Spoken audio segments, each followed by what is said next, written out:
Hello, everyone. There are some people who are allegedly on our side that are actually upset with the gun owners of America. And we're going to talk about what's going on with that and some backstory. And we're going to be making fun of Republicans here just a little bit. I promise it won't be too upsetting to you if you are a regular of this channel or if you enjoy guns whatsoever. You won't be too upset with what I'm going to say. I'm assuming. We'll see, though. So today we're talking about why the gun owners of America is under fire from some other Second Amendment organizations and why what they said was something that isn't even that controversial. I know I've been gone for just a few days, haven't been uploading as often. I was enjoying my weekend, enjoying my time off. Thank you to everyone that showed support on the podcast episode.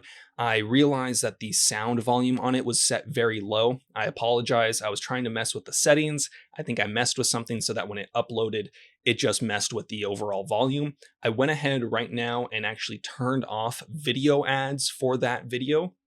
You can also just listen to it on Spotify or Apple Podcasts. I believe it should be up, but maybe not Apple Podcasts yet. So if you want to watch that and you were upset with the fact that when the ads came on, it blew out your speakers, I'm sorry. It won't happen again in the future. I turned off video ads on that. So if you want to go ahead and watch that now, there's timestamps to all the relevant talking points that we had. I appreciate your guys' support on that. So I'm going to skip over here. So this is a Reddit post by the Gun Owners of America account, and it has a link to The Truth About Gun article.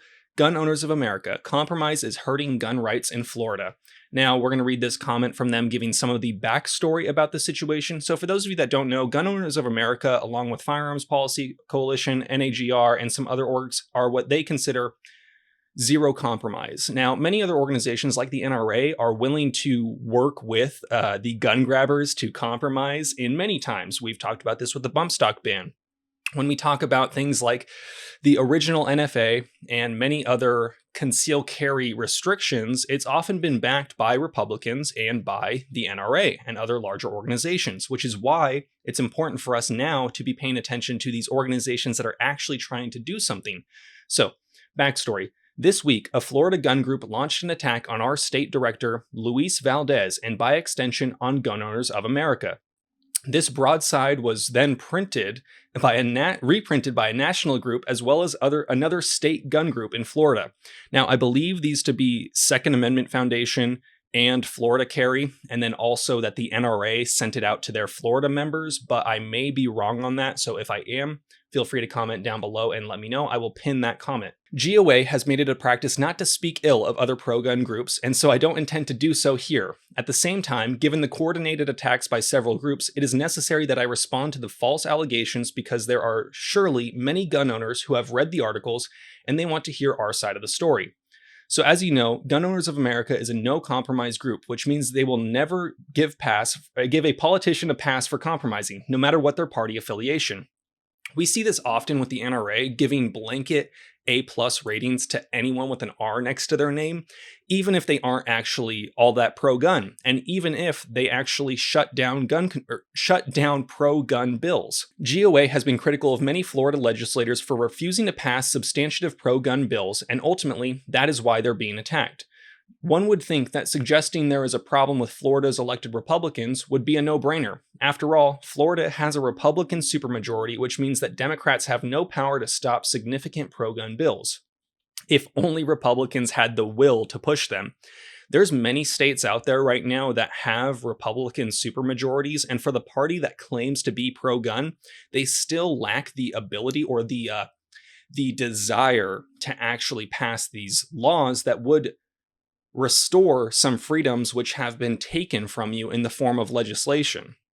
This is pretty interesting because I think many people are kind of still of the mindset that Republicans truly are pro-gun.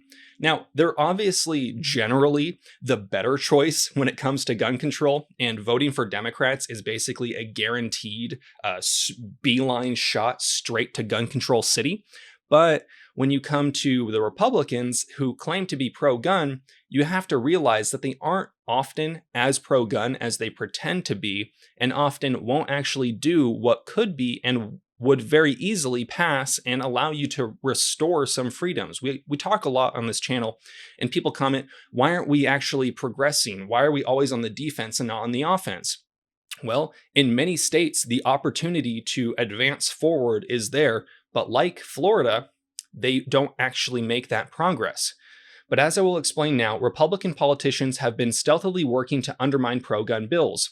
One such politician is Florida State Representative Cord Byrd, who has refused to bring up important pro gun bills such as constitutional carry and 2A sanctuaries, after he had promised to do so. This is something that Luis Valdez has pointed out. It's information that gun owners need to know. Now, the too long didn't read is that GOP Representative Corin Byrd used his committee to kill constitutional carry, Second Amendment sanctuary, campus carry, unrestricted capital carry, red flag law, and gun confiscation order repeal. So a lot of people think of Florida as this one of the most pro-gun states in the nation, when it's really not.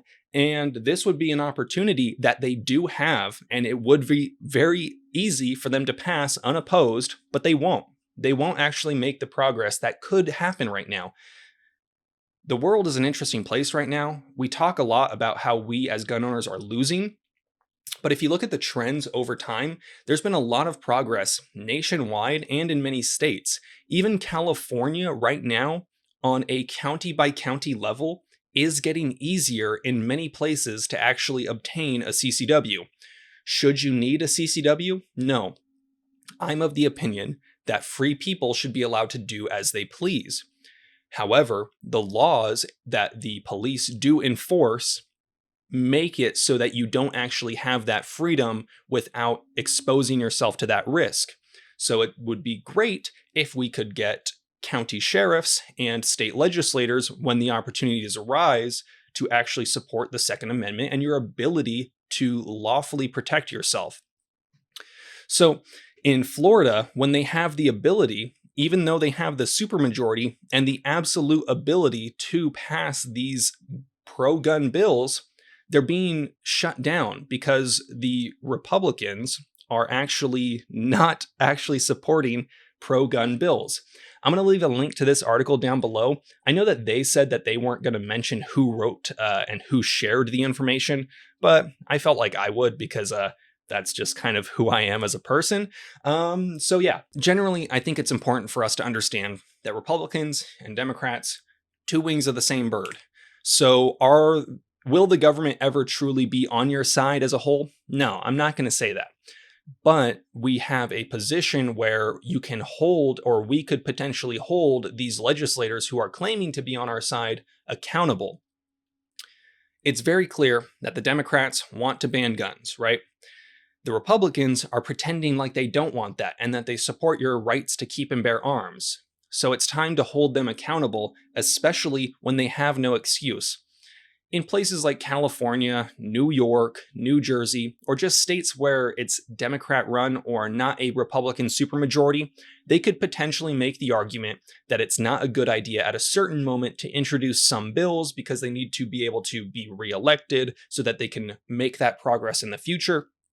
But in states like Florida, where they have the golden platter just presented to them, and then they just say, fuck all that noise and disregard it, I think that's a huge deal, and it is something that we should be holding these people accountable for. So for other organizations to say that the gun owners of America is the bad guy because they are calling out people who need to be called out, that's ridiculous. I think we need to stop simping for the government. Stop blindly supporting your government officials. They are not your friends. They are not on your side. It is our job to always hold them accountable and make them fearful for their jobs. Got to be very careful with what I say on the internet. But Republicans should not feel comfortable, and Democrats should not feel comfortable being able to pass whatever bills they want to pass without any actual accountability for that when they claim to be about something. So this is a perfect opportunity for them to show that they actually are about it instead of just posturing and pretending.